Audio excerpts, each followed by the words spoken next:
दनादन चलती गोलियों के बीच चौंकाता है रणबीर कपूर का हिंसक रूप। कहाँ फिसलती बदले की कहानी। संदीप रेड्डी वांगा निर्देशित फिल्म में रणबीर कपूर, रश्मिका मंडाना और अनिल कपूर के प्रमुख किरदार निभाए हैं। ये रिवेंज स्टोरी है जिसकी कहानी के केंद्र में पिता और बेटे की रिलेशनशिप है। बॉबी देओल ने फिल्म में विलेन का किरदार निभाया है। अनिल रणबीर के किरदार के पिता बने हैं। रश्मिका रणबीर के किरदार की पत्नी भूमिका में है। संदीप रेड्डी अब जुनूनी बेटे की कहानी लाए हैं।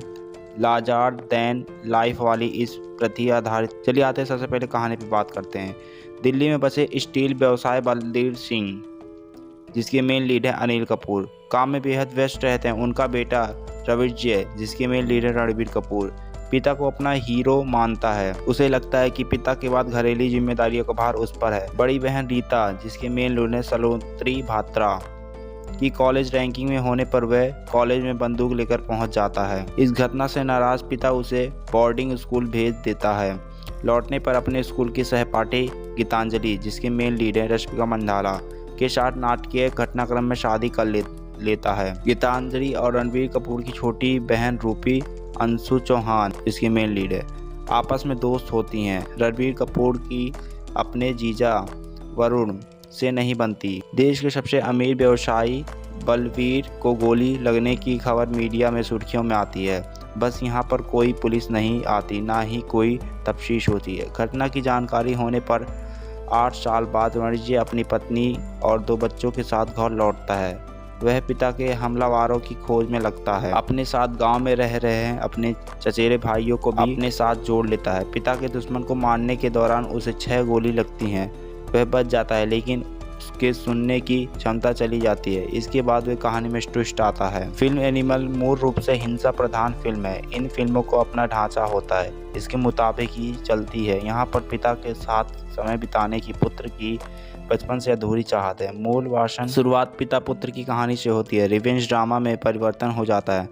मध्यांतर से पहले कहानी तेज गति से आगे बढ़ती है। इंटरवल के बाद कहानी फिसलती है। फिल्म में यौन संबंधी अनावश्यक संवाद दृश्य भी है, खास तौर पर बॉबी देओल के किरदार का सारेआम पत्नी के साथ सोफे वाला दृश्य। निर्देशक संदीप रेड्डी कहानी पर पकड़ बनाए रखते हैं, लेकिन चुस्त एक्टिंग से फिल्म की अवधि को कम करने की पूरी संभावना थी। पापा करने वाले वरिजी 8 साल पिता से कैसे दूर रह गया।